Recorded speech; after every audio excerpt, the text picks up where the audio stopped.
یہ واقعہ ہے حضرت موسیٰ علیہ السلام کے دور کے بلعم بن باورا کا۔ جی ہاں، بلعم بن باورا یہ شخص اپنے دور کا بہت بڑا عالم اور زاہد تھا، اور اس میں اعظم کا بھی علم تھا۔ یہ اپنی جگہ بیٹھا ہوا اپنی روحانیت سے عرش اعظم کو دیکھ لیا کرتا تھا اور بہت ہی مستجاب الدعوات تھا۔ اس کی دعائیں بہت زیادہ مقبول ہوا کرتی تھی۔ اس کے شاگردوں کی تعداد بھی بہت زیادہ تھی۔ مشہور یہ ہے کہ اس کی درس گاہ میں طالب علموں کی دعوتیں 12,000 تھیں۔ جب حضرت موسیٰ علیہ السلام قوم جبارین سے جہاد کرنے کے لیے بنی اسرائیل کے لشکروں کو لے کر روانہ ہوئی تو بلعم بن باورا کی قوم اس کے پاس گھبرائی ہوئی آئی اور کہا کہ حضرت موسیٰ علیہ السلام بہت ہی بڑا اور نہایت ہی طاقتور لشکر لے کر حملہ آور ہونے والے ہیں، اور وہ یہ چاہتے ہیں کہ ہم لوگوں کو ہماری زمینوں سے نکال کر یہ زمین اپنی قوم بنی اسرائیل کو دے دیں۔ اس لیے آپ حضرت موسیٰ علیہ السلام کے لیے ایسی بد دعا کر دیجئے کہ وہ شکست کھا کر واپس چلے جائے۔ جی ہاں، یعنی اس کی قوم نے کہا کہ حضرت موسیٰ علیہ السلام کے لیے وہ بد دعا کریں۔ بلعم بن باورا چونکہ مستجاب الدعوات ہیں، اس لیے آپ کی دعا ضرور قبول ہوں گی، ایسا لوگوں نے کہا۔ یہ سن کر بلعم بن باورا نے کانپ اٹھا اور کہنے لگا، تمہارا برا ہو، خدا کی پناہ، حضرت موسیٰ علیہ السلام اللہ کے رسول ہے، ان کے لشکر میں مومنوں اور فرشتوں کی جماعت ہے، ان پر بھلا میں کیسے اور کس طرح بد دعا کر سکتا ہوں؟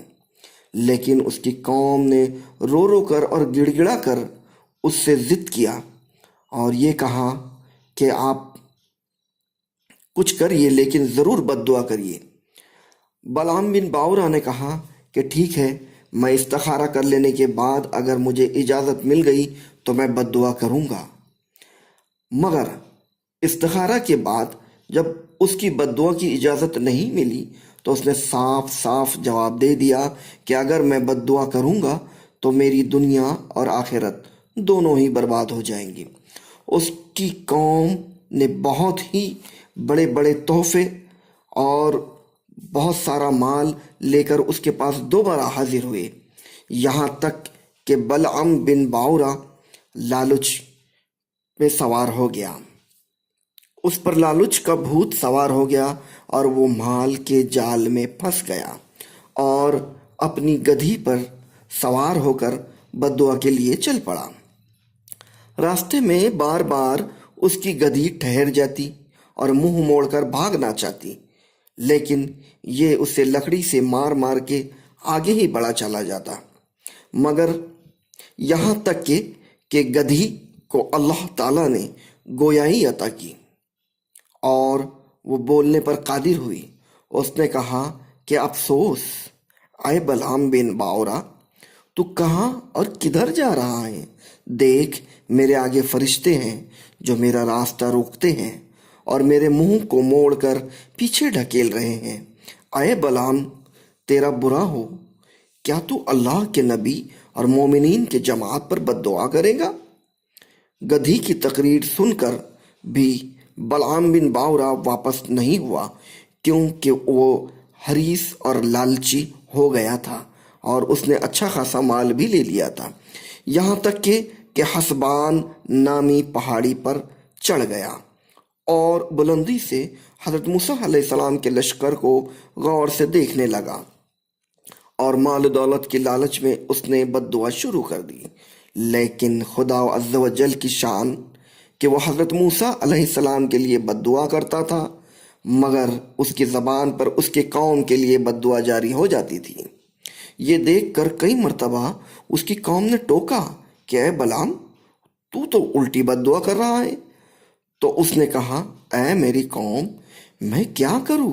میں بولتا کچھ ہوں اور میری زبان سے کچھ اور ہی نکلتا ہے۔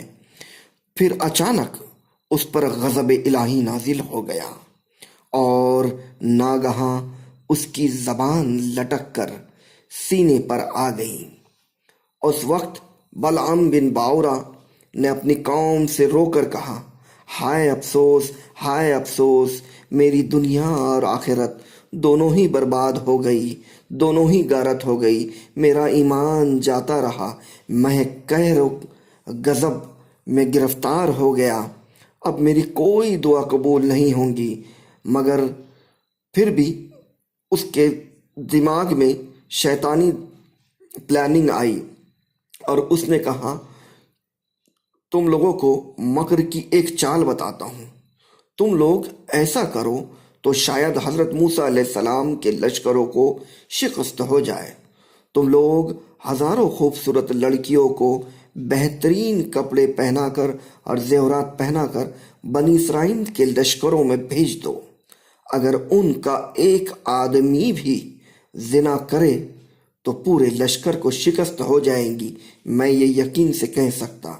چنانچہ بلعام بن باورا کی قوم نے اس کے بتائے ہوئے مکر کا جال بچھایا اور بہت ہی خوبصورت دوشیزاؤں کو بناؤ سنگھار کر کے بنی اسرائیل کے لشکروں میں بھیجا، یہاں تک کہ بنی اسرائیل کا ایک رئیس اس لڑکی کے حسن و جمال میں گرفتار ہو گیا اور اس کو اپنی گود میں اٹھا کر حضرت موسیٰ علیہ السلام کے سامنے لے گیا اور فتویٰ پوچھا کہ اے اللہ عز و جل کے نبی، اے موسیٰ علیہ السلام، یہ عورت میرے لیے حلال ہے یا حرام؟ آپ نے فرمایا، خبردار، یہ تیرے لیے حرام ہے، فوراً اس کو اپنے سے الگ کر دے اور اللہ عز و جل کے عذاب سے ڈر۔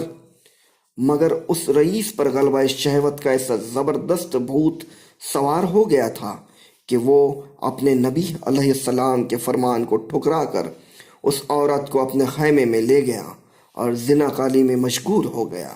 اس گناہ کی نحوست کا یہ اثر ہوا کہ بنی اسرائیل کے لشکر میں اچانک طاعون یعنی پلیگ کی بیماری پھیل گئی اور گھنٹے بھر میں 70,000 آدمی مر گئے اور سارا لشکر تتر بتر ہو کر ناکام و نامراد واپس چلا آیا، جس کا حضرت موسیٰ علیہ السلام کے قلب مبارک پر بہت ہی صدمہ گزرا۔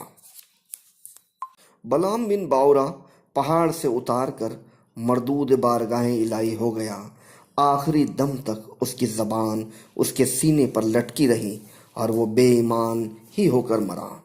اس واقعے کا قرآن کریم نے ان الفاظ میں بیان کیا جس کا ترجمہ سورہ اعراف میں اس کا ذکر ہے، جس کا ترجمہ ہے کہ اور اے محبوب، انہیں اس کا احوال سناؤ جسے ہم نے اپنی آیتیں دی تو وہ ان سے صاف نکل گیا، تو شیطان اس کے پیچھے لگا تو گمراہوں میں ہو گیا، اور ہم چاہتے تو آیتوں کے سبب اسے اٹھا لیتے، مگر وہ تو زمین پکڑ گیا اور اپنی خواہش کا تابع ہوا، تو اس کا حال کتے کی طرح ہوا، تو اس پر حملہ کرے تو زبان نکالے اور چھوڑ دے تو زبان نکالے۔ یہ حال ہے ان کا جنہوں نے ہماری آیتیں جھٹلائی، تو تم نصیحت سناؤ کہ کہیں وہ دھیان کرے۔ بلعام بن باورا کیوں ذلیل ہوا؟ روایت ہے کہ بعض انبیاء کرام نے خدا تعالیٰ سے دریافت کیا کہ تو نے بلعام بن باورا کو اتنی نعمت عطا فرما کر اس کو پھر کیوں ذلیل کیا؟ تو اللہ نے فرمایا، اس نے میری نعمتوں کا کبھی شکر ادا نہیں کیا، اور اگر وہ شکر گزار ہوتا تو میں اس کی کرامتوں کو سلب کر کے اس کے دونوں جہان میں اس طرح ذلیل و خوار اور غائب کبھی نہ کرتا۔ درس ہدایت جو اس سے سبق ملتا ہے وہ یہ ہے کہ بلعام بن باورا کے اس سرگزشت سے چند اسباق ہدایت ملتے ہیں۔ اس سے ان عالموں اور لیڈروں کو سبق حاصل کرنا چاہیے جو مالداروں یا حکومتوں سے رقمیں لے کر خلاف شریعت باتیں کرتے ہیں اور جان بوجھ کر اپنے دین و ایمان کا سودا کرتے ہیں۔ دیکھ لو بلعام بن باورا کیا تھا اور کیا ہو گیا۔ یہ کیوں ہوا؟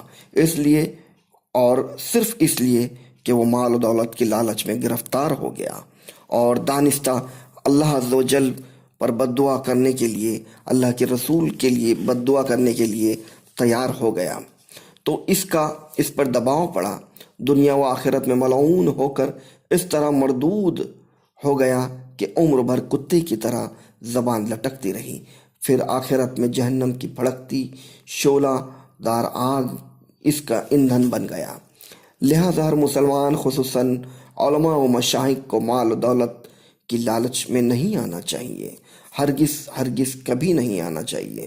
دوسرا یہ کہ اس سانے سے عام مسلمان بھی یہ سیکھے کہ حضرت موسیٰ علیہ السلام کا لشکر جس میں ملائکہ اور مومنین تھے، ظاہر ہے کہ اس لشکر کے ناکام ہونے کا کوئی سوال ہی پیدا نہیں ہوتا تھا۔ کیونکہ یہ ایسا روحانی اور ملکوتی لشکر تھا کہ ان کے گھوڑوں کی ٹاپ سے پہاڑ لرز جاتا، مگر صرف ایک بدنصیب کے گناہ کے سبب ایسی نحوست پھیل گئی کہ ملائکہ لشکر سے الگ ہو گئے، اور طاعون کے عذاب نے پورے لشکر میں ایسی ابتری پھیلا دی کہ پورا لشکر بکھر گیا اور یہ فوج نامراد ہو کر پسپا ہو گئی۔ اس لیے مسلمانوں کو لازم ہے کہ اگر وہ کفار کے مقابلے میں فتح یابی چاہتے ہیں تو ہر وقت گناہوں اور بدکاریوں اور نحوست سے بچتے رہیں، ورنہ فرشتوں کی مدد ختم ہو جائیں گی۔ خاص طور سے زنا جیسے گناہ سے بچتے رہیں۔ اللہ ہمیں نیک ہدایت کی توفیق عطا کرے، آمین ثم آمین۔